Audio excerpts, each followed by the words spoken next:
Hi welcome back to Swastika Gowda vlogs. ಒಂದೊಳ್ಳೆ content ಜೊತೆ ಸಿಕ್ಕಿದ್ದೀನಿ. ಅದೇನೆಂದರೆ ಬಾಂಗ್ಡೆ ಮೀನಲ್ಲಿ ಮಾಡುವಂತಹ ರವಾ ಫ್ರೈ ತುಂಬಾ ಟೇಸ್ಟಿಯಾಗಿರುತ್ತೆ. ಕಡಿಮೆ ಸಮಯದಲ್ಲಿ ಮಾಡ್ಕೊಳ್ಳೋದು. ಫಸ್ಟ್ ಒಂದು ಕಂಟೈನರ್ಗೆ ಬ್ಯಾಡಗಿ ಮೆಣಸಿನ್ಕಾಯಿನ ತೊಗೊಂಡಿದ್ದೀನಿ. ಅದಾದಮೇಲೆ ಒಂದು ಸ್ವಲ್ಪ ನೀರನ್ನ ಆ್ಯಡ್ ಮಾಡ್ತಾಯಿದ್ದೀನಿ. ಆ ನೀರಲ್ಲಿ ಬ್ಯಾಡಗಿ ಮೆಣಸಿನ್ಕಾಯಿ ಕಲರ್ ಬಿಡ್ಕೊಳ್ಳೋವರೆಗೂ ಚೆನ್ನಾಗಿ ಕುದಿಸ್ಕೊಳ್ಳೋಣ. ಅದಾದಮೇಲೆ ನಾನು ಒಂದು ಜಾರಿಗೆ 2-3 ಸ್ಪೂನ್ ಆಗುವಷ್ಟು ಜೀರಿಗೆನ ಆ್ಯಡ್ ಮಾಡ್ಕೊತಾ ಇದ್ದೀನಿ. ಅದಾದಮೇಲೆ 1-2-3 ಕಾಳು ಆಗುವಷ್ಟು ಮೆಂತ್ಯನ ಆ್ಯಡ್ ಮಾಡ್ಕೊತಾ ಇದ್ದೀನಿ. ಅದಾದಮೇಲೆ 1 ಸ್ಪೂನ್ ಅಥವಾ 1/4 ಸ್ಪೂನ್ ಆಗುವಷ್ಟು ಮೆಣಸನ್ನ ಕೂಡ ಹಾಕೋತಾ ಇದ್ದೀನಿ. ಇಷ್ಟನ್ನೆಲ್ಲ ಹಾಕಾದ್ಮೇಲೆ 1 ಅಥವಾ 1/4 ಸ್ಪೂನ್ ಆಗುವಷ್ಟು ಅರಿಶಿನ ಆ್ಯಡ್ ಮಾಡ್ಕೊಳ್ಳಿ. ಅದಾದಮೇಲೆ 1 ಸ್ಪೂನ್ ಆಗುವಷ್ಟು ರುಚಿಗೆ ತಕ್ಕಷ್ಟು ಉಪ್ಪನ್ನು ಕೂಡ ಆ್ಯಡ್ ಮಾಡಿಕೊಂಡು, ಒಂದು ನಿಂಬೆಹಣ್ಣು ಗಾತ್ರದ ಹುಣಸೆಹಣ್ಣು ಹಾಕ್ಕೊಂಡು 2 ಸ್ಪೂನು ಶುಂಠಿ ಬೆಳ್ಳುಳ್ಳಿ ಪೇಸ್ಟ್ ಮಾಡ್ಕೊಂಡು ಗ್ರೈಂಡ್ ಮಾಡ್ಕೊಳ್ಳಿ.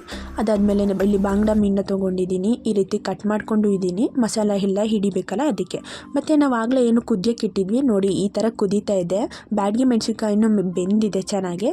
ಈ ರೀತಿ ಬೆಂದಿದೆ ಅಂತ ಗೊತ್ತಾಗ್ತಾ ಇದ್ದಂಗೆ ಸ್ಟವ್ನ ಆಫ್ ಮಾಡಿಕೊಂಡು ತಣ್ಣಗಾಗೋಕ್ಕೆ ಬಿಟ್ಬಿಟ್ಟು ಅದನ್ನು ನೀವು ಒಂದು ಜಾರಿಗೆ ಆಗಲೇ ಏನು ಮಸಾಲ ಹಾಕಿದ್ವಿ ಅದ್ರ ಜೊತೆನೇ ಇದನ್ನು ಕೂಡ ಆ್ಯಡ್ ಮಾಡಿಕೊಂಡು ಚೆನ್ನಾಗಿ ಗ್ರೈಂಡ್ ಮಾಡ್ಕೊಳ್ಳಿ.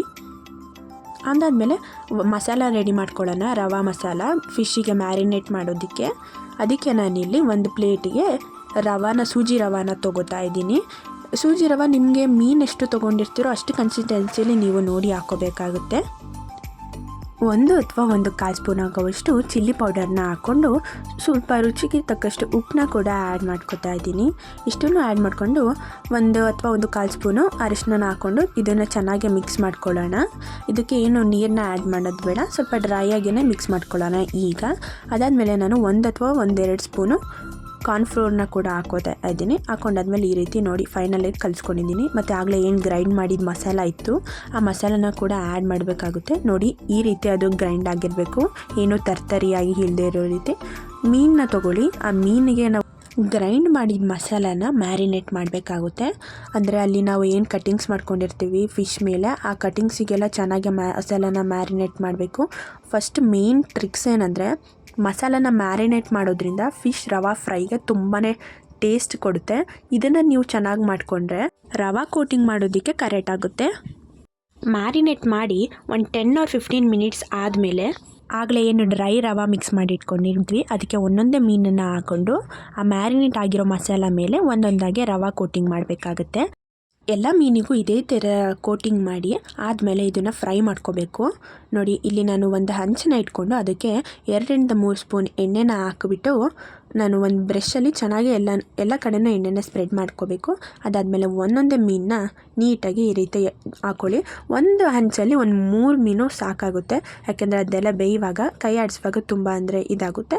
ಹಬ್ಬ ಅಂದರೆ ಒಂದು 4 ಮೀನು ಪೀಸಸ್ನ ಹಾಕೋಬೋದು. ಅದಾದಮೇಲೆ ಇಲ್ಲಿ ಕರ್ಬೇವು ಸೊಪ್ಪು ಒಂದು ಒಳ್ಳೆ ಟೇಸ್ಟ್ ಕೊಡುತ್ತೆ ರವಾ ಫ್ರೈಗೆ. ಅದಕ್ಕೆ ನಾವು ಕರ್ಬೇವು ಸೊಪ್ಪನ್ನ ಹಾಕ್ಕೊಂಡಿದ್ದೀನಿ. ಅದಾದಮೇಲೆ ಇದ್ರ ಮೇಲೂ ಸ್ವಲ್ಪ ಎಣ್ಣೆನ ಹಾಕ್ಕೊಂಡು ಹೋಗಿ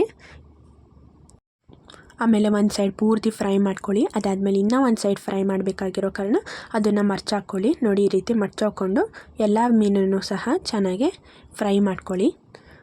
ಈ ಕರ್ಬೇವು ಸೊಪ್ಪು ಫಿಶ್ ರವಾ ಫ್ರೈಗೆ ತುಂಬ ಚೆನ್ನಾಗಿ ಟೇಸ್ಟ್ ಕೊಡುತ್ತೆ. ಅದನ್ನು ಸಹ ಫುಲ್ಲು ಆ ಎಣ್ಣೆಯಲ್ಲೇ ಬೆಂದೋಗೋ ರೀತಿ ಅದ್ರ ಜೊತೆನೇ ಸಹ ಕರಿ ಲೀವ್ಸ್ನ ನೀವು ಬೇಯಿಸ್ಕೊಳ್ಳಿ. ಇದೆಲ್ಲ ಆಗ್ತಾಯಿದ್ದಂಗೆ ಒಂದು ಲಿಡ್ನ ಮೇಲೆ ಕ್ಲೋಸ್ ಮಾಡಿಬಿಟ್ಟು ಒಂದು 5-6 ನಿಮಿಷ ಸಾಕು, ಅಷ್ಟು ಬೇಯೋಕ್ಕೆ ಬಿಟ್ಬಿಟ್ಟು ತೆಗೀರಿ.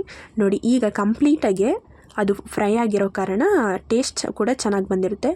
ಒಂದು ಮೀನನ್ನ ತೋರಿಸ್ತೀನಿ ನೋಡಿ, ಈ ರೀತಿ ಅದು ಚೆನ್ನಾಗಿ ಫ್ರೈ ಆಗಿರಬೇಕು. ಮಸಾಲ ಎಲ್ಲ ಮೀನಿಗೆ ಚೆನ್ನಾಗಿ ಹಿಡಿದಿರಬೇಕು. ಫೈನಲಾಗಿ ಬಾಂಗ್ಡಾ ಮೀನನ್ನ ರವಾ ಫ್ರೈ ರೆಡಿಯಾಗಿದೆ. ತುಂಬಾ ಟೇಸ್ಟಿಯಾಗಿರುತ್ತೆ ಮತ್ತು ಕಡಿಮೆ ಸಮಯದಲ್ಲಿ ಮಾಡುವಂತಹ ಡಿಶ್ ಇದಾಗಿದೆ.